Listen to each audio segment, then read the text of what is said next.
Indian റെയിൽവേക്ക് പുതിയ മുഖം നൽകിയ ട്രെയിനാണ് വന്ദേ ഭാരത്.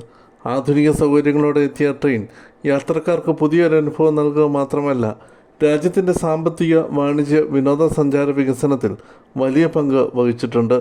ചെന്നൈയിലെ ഇൻ്റഗ്രേറ്റഡ് കോച്ച് ഫാക്ടറി നിർമ്മിച്ച വന്ദേ ഭാരത് പരമാവധി 160 കിലോമീറ്റർ വേഗതയിൽ ഓടുന്ന തരത്തിലാണ് രൂപകൽപ്പന ചെയ്തിരിക്കുന്നത്. ശതാബ്ദി, രാജധാനി എക്സ്പ്രസ് ട്രെയിനുകൾക്ക് ശേഷം രാജ്യത്തെ ഏറ്റവും വേഗതയേറിയ ട്രെയിനാണ് വന്ദേ ഭാരത്. എന്നാൽ വന്ദേ ഭാരത് ട്രെയിനിൻ്റെ വേഗത അതിൻ്റെ രൂപകൽപ്പന ചെയ്ത വേഗതയിൽ നിന്ന് കുറഞ്ഞോ എന്ന ചോദ്യമാണ് ഇപ്പോൾ ഉയരുന്നത്. ഇക്കാര്യം പാർലമെൻറ്റിൽ ഉന്നയിച്ച എംപിമാർക്ക് റെയിൽവേ മന്ത്രി അശ്വിനി വൈഷ്ണവ് മറുപടി നൽകി.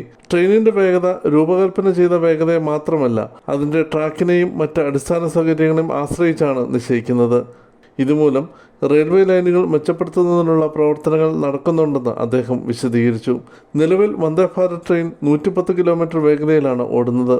എന്നാൽ കേരളത്തിൽ ഈ വേഗത കൈവരിക്കാൻ സാധിക്കില്ല. 2014 രാജ്യത്ത് 110 കിലോമീറ്റർ വേഗതയിൽ ട്രെയിനിന് ഓടാനുള്ള ട്രാക്കിൻ്റെ നീളം 31,000 കിലോമീറ്റർ ആയിരുന്നു. എന്നാൽ ഇപ്പോഴത് 80,000 കിലോമീറ്ററായി വികസിപ്പിച്ചിട്ടുണ്ട്. നിലവിൽ രാജ്യത്തുടനീളം 136 വന്ദേ ഭാരത് ട്രെയിനുകൾ സർവീസ് നടത്തുന്നുണ്ടെന്ന് അശ്വിനി വൈഷ്ണവ് പാർലമെൻറ്റിൽ പറഞ്ഞു.